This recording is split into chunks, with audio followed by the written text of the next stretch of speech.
beaucoup de musulmans ont souffert de l'éducation religieuse qu'ils ont reçue. Et ça amène des dégâts.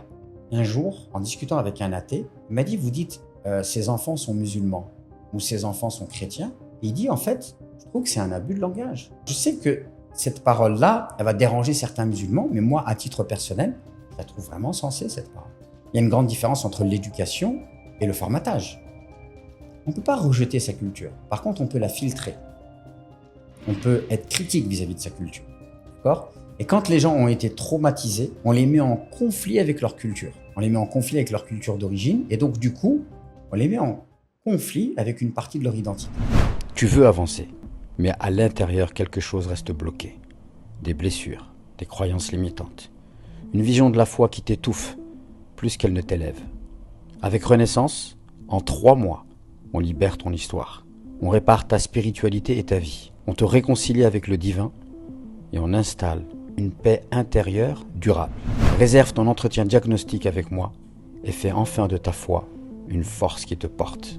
Beaucoup de musulmans ont été traumatisés par l'éducation religieuse qu'ils ont subie. Et c'est triste à dire, mais c'est une réalité. Ils ont reçu une éducation religieuse dans laquelle on n'a pas respecté leur personne, dans laquelle on n'a pas respecté leur âme, dans laquelle on n'a pas respecté leur intelligence, dans laquelle on n'a pas respecté leur liberté.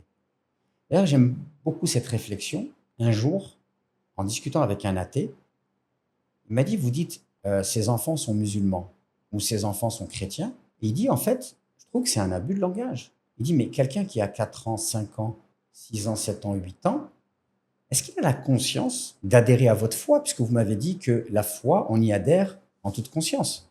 Il dit, pour moi, ce sont des enfants de musulmans ou des enfants de chrétiens ou des enfants de juifs. Mais ce ne sont pas des enfants qui font la profession de foi en comprenant clairement les choses. Et donc, c'est un abus de langage. Et il dit, ça, c'est un signe que, en fait, vous ne respectez pas la liberté de votre foi. Alors, je sais que cette parole-là, elle va déranger certains musulmans, mais moi, à titre personnel, je la trouve vraiment sensée, cette parole. Normalement, quelqu'un, il est musulman que s'il a pleinement choisi d'être musulman, en son âme et conscience, qu'il a étudié, qu'il a cherché, qu'il a compris, voire même qu'il a comparé avec d'autres religions. Sinon, c'est quelqu'un qu'on a formaté, c'est pas quelqu'un qu'on a éduqué. Il y a une grande différence entre l'éducation et le formatage. Et j'ai l'impression, même pas une impression, c'est une constatation, qu'en fait, chez les musulmans, chez les religieux, peut-être même toutes religions confondues, on ne fait pas cette distinction. On a tellement en fait envie que les enfants suivent la voie, parce qu'on considère que c'est la voie ultime de vérité, qu'en fait, ta liberté, le respect de ton intelligence, c'est secondaire. Donc, c'est un triste constat, mais beaucoup de musulmans ont souffert de l'éducation religieuse qu'ils ont reçue. Et ça amène des dégâts. Parce que, du coup, ils ont souffert, et quand ils arrivent à l'âge adulte, ils sont dans la répulsion, et ils rejettent tout. Et je trouve que c'est dommage. Pourquoi? Parce qu'en fait, il y a la culture arabo-musulmane, et dans la culture arabo-musulmane, on peut trouver de bonnes choses, comme on peut trouver des choses qui sont critiquables. À un moment donné, les musulmans, ils ont rayonné dans le monde, ils ont fait des belles choses, et ça fait partie de notre culture. Ça fait partie de notre ADN. Et à un moment donné, ils ont chuté. Et une culture, j'ai déjà dit dans une autre vidéo, on ne peut pas rejeter sa culture. Par contre, on peut la filtrer. On peut être critique vis-à-vis de sa culture. D'accord? Et quand les gens ont été traumatisés, on les met en conflit avec leur culture. On les met en conflit avec leur culture d'origine. Et donc, du coup, on les met en conflit avec une partie de leur identité. Donc, la première chose qu'il faut faire, c'est que, par exemple, j'ai été frappé pour apprendre le Coran ou on m'a menacé pour que je puisse faire la prière. D'ailleurs, vous vous rendez compte qu'il y a des musulmans qui citent qui attribuent des paroles au prophète disant qu'il aurait dit il faut apprendre aux enfants à faire la prière à 7 ans et les frapper à 10 ans. Donc, on trouve dans le patrimoine religieux des textes qui sont affreux, qui sont horribles en fait, qui ne respectent pas du tout l'intégrité de l'enfant. Et après, on va s'étonner que certains musulmans soient traumatisés.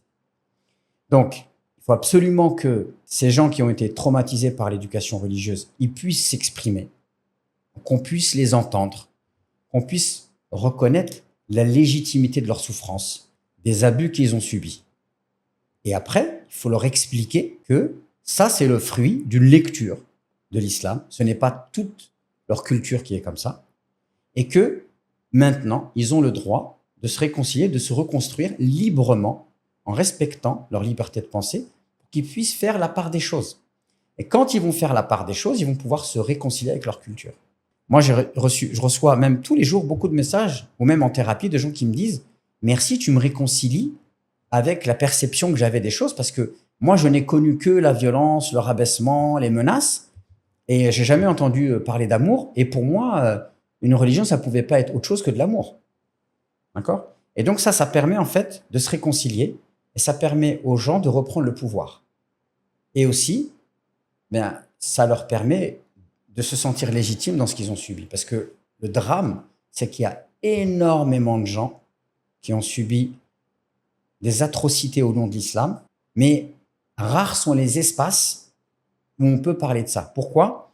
Parce que ceux qui aiment l'islam, ils se sentent attaqués quand ils entendent quelqu'un qui va dire que j'ai subi des attouchements par mon prof de Coran ou des choses comme ça. Il y a beaucoup de musulmans qui vont se sentir heurtés par cela, qui permettent pas en fait aux gens d'avoir ces espaces de liberté pour s'exprimer, ce qui à mon sens c'est la moindre des choses. Et puis d'un autre côté, comme on n'en parle pas, les gens se sentent seuls dans leur souffrance, ils se sentent incompris, ils se sentent rejetés par tout le monde. Et ça, c'est plus possible. Donc il faut être dans la véracité, dans l'authenticité, dans la franchise. Il y a des gens qui ont vécu des atrocités au nom de l'islam. Cacher ça, c'est pas rendre service à l'islam. Par contre, faire la part des choses, permettre aux gens de s'exprimer, reconnaître les gens dans leur souffrance, je pense que ça, c'est profitable pour tout le monde.